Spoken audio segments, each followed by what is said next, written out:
حي على الفلاح. السلام عليكم ورحمة الله وبركاته.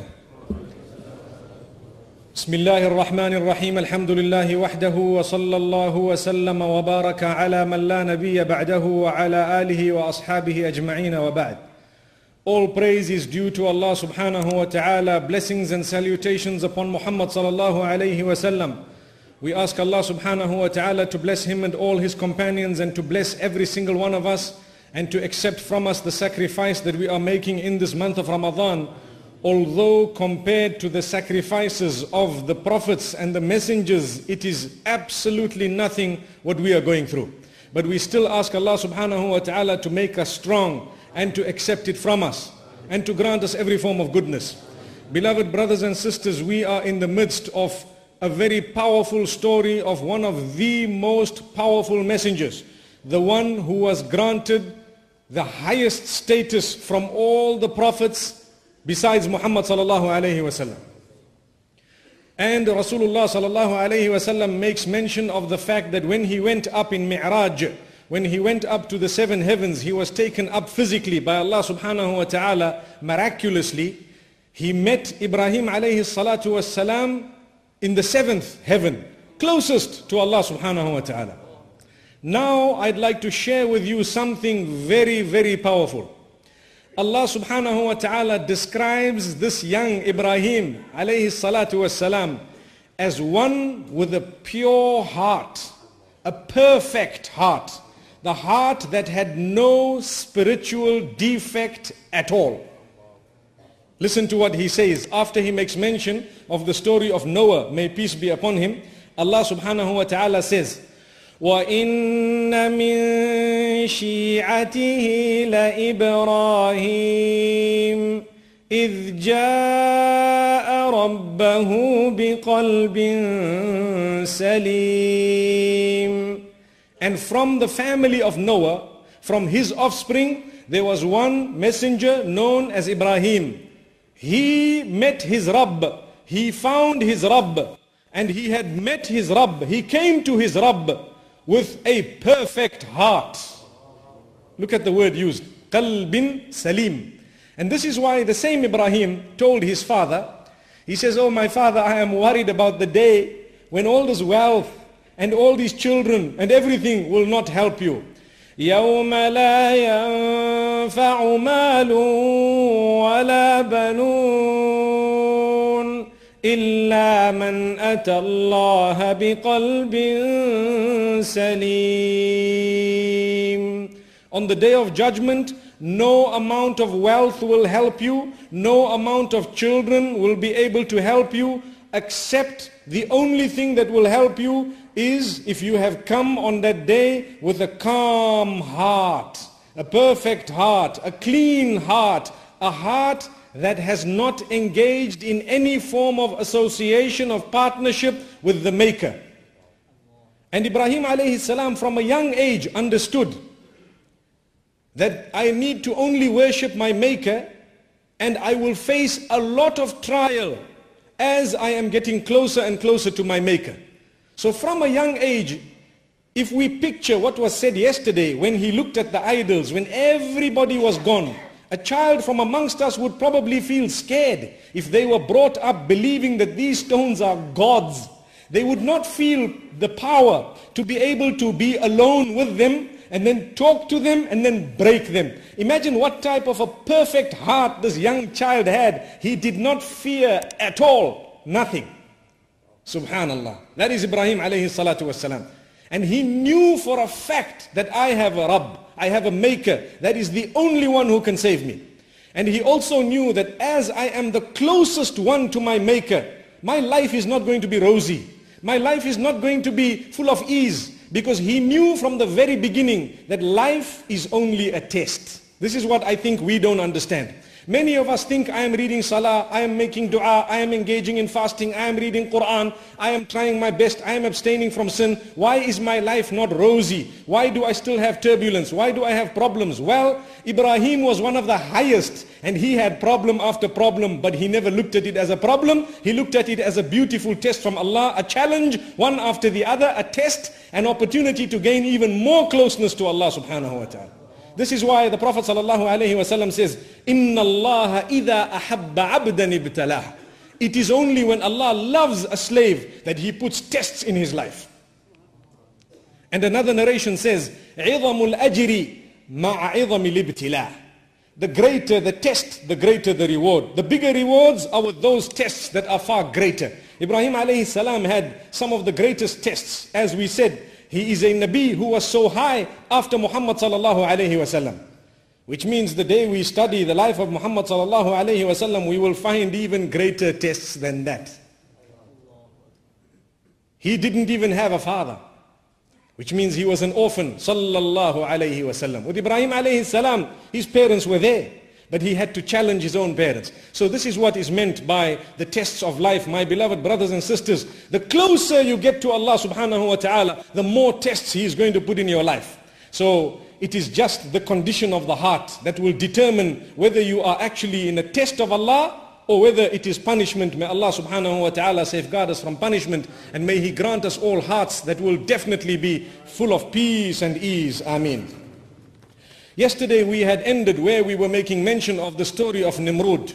When Ibrahim alayhi salatu wasalam destroyed the idols, and he had placed that axe which he used, one narration says on the ear, or the bulk of the historians and the narrations make mention of around the neck or the shoulder of this particular idol, and thereafter the community faced him and they decided to create a fire for him, and they threw him in it, and he came out of it scot-free. In fact, he walked out of it as though he had come out of some cool place, and when the king heard of it, he decided to call him.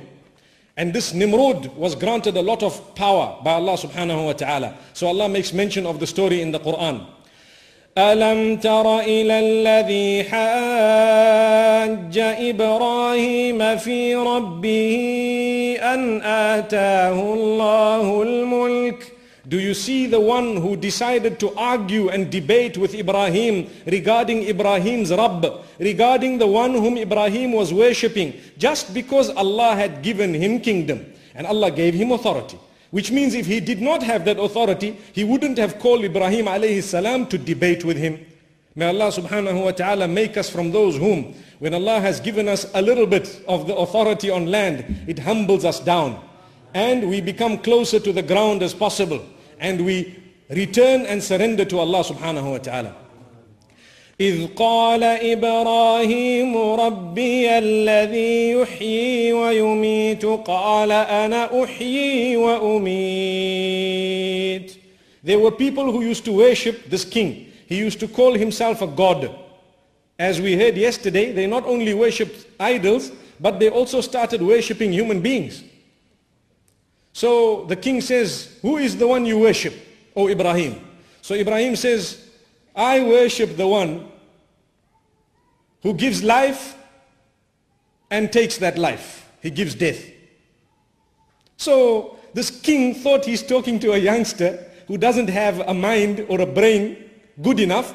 So he says, well, I give life and I also cause death. And what did he do? The historians make mention of the fact that he brought in 2 prisoners who were meant to die, which means who were sentenced to death. And he said, look, I'm giving life, free him. And he was freed. And look, I've given death, kill that one. He was killed. So Ibrahim alayhi salam looks and decides, you know what? There's no point in arguing with a fool. This man doesn't understand what life we're talking about. The whole gift of life that we enjoy, the life as we have from the beginning to the end, the life when it started, all that is what I'm meaning. But if I talk to this fool in that way, he's not going to understand it. So the best way is to ignore that. Now let me attack him on another line. Something he will not be able to talk about. He says, okay. Ibrahim alayhi salam looks at him and says, okay.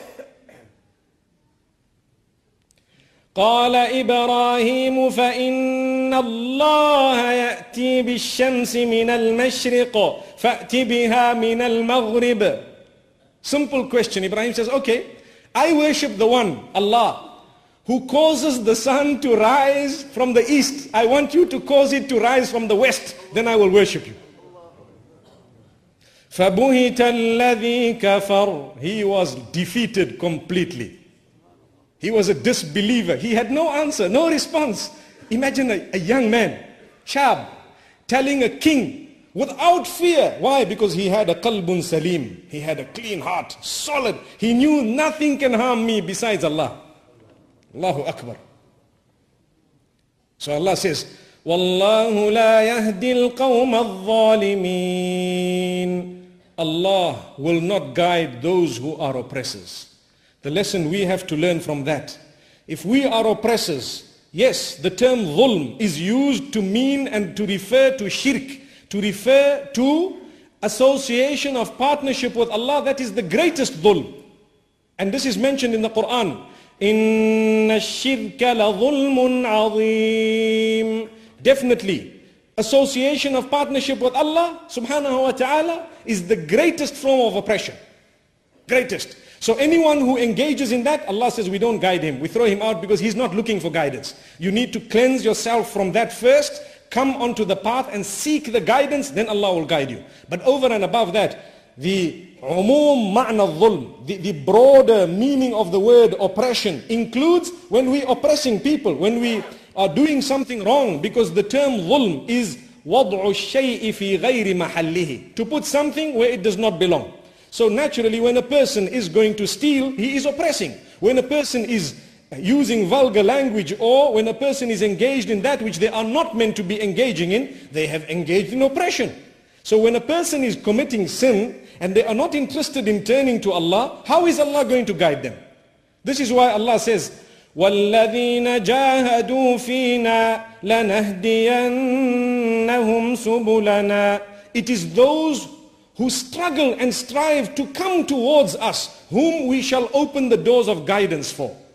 If you are struggling and striving to go towards Allah, you are making an effort, you are spending your resources in trying to find Allah, in trying to get closer to Allah subhanahu wa ta'ala, He will open the doors of guidance, if you're looking for that guidance. So now, after this, the king was silenced, Ibrahim alayhi salam left, and he decides, look, I need to disappear from this area, because they warned him. They said, we are going to kill you. They said, we are going to kill you. We are going to stone you to death. And this was a threat that they had made. He decided, physically, I don't want to fight. The only person who's accepted my message is Lut. Allah says in the Quran, فَآمَنَ لَهُ لُوطٌ. The one who accepted his message was Lut. At some stage, there was a female who accepted his message, his own wife, Sarah. May Allah subhanahu wa ta'ala's peace be upon the two of them. He took the two of them and decided, I now need to go. And Allah subhanahu wa ta'ala showed him a place to go. And Allah subhanahu wa ta'ala decided to send him further up north to the holy lands, the land of Sham. Sham today is made up of a few countries: Palestine, Syria, Lebanon, and Jordan. Those areas put together, that entire region is called a Sham. So he went, and mashallah, he settled around close to what we know as Jerusalem today. We ask Allah subhanahu wa ta'ala to take us there, inshallah. And we ask Allah subhanahu wa ta'ala to liberate it for us. And we ask Allah subhanahu wa ta'ala to grant us victory and to grant us peace and stability across the globe. Ameen. So as Ibrahim alayhi salatu wasalam was going there, he stopped at a certain place called Harran. And Harran, he thought, let me stop here and I will call these people towards Allah. Because only 2 people have accepted this message. And he gave up his family, he gave up his parents, he gave up his community, he gave up absolutely everything. Nothing harmed him. He walked out, imagine, he walked out without fearing that anything is going to harm him. Because he knows Allah is on my side. And he continued. And then he got to Harran and he found that there, the situation was even worse. Was even worse. What were they doing in Harran? They were worshipping the stars. He found people, they did not worship stones and sticks. They worshipped the stars. And the beauty of it was that when they called out to the stars, they found results. They got results. Where did these results come from? It is also a test from Allah subhanahu wa ta'ala. You find some people, they decide to go to the sangomas. I'm sure we know about people whom when they're sick or something happens, they go to a witch doctor, a fortune teller. When they go to that sangoma, they get cured. Hey, they're excited. They're happy. Hey, I got cured. They send other people there. That does not make it right. Not at all. That is in fact a bigger test from Allah subhanahu wa ta'ala. A bigger test. Thank you so much for listening to this short message. I pray that it has increased you in a little bit of motivation and hope. And the same applies to all of us. Jazakumullah khair. Assalamu alaikum wa rahmatullahi wa barakatuh.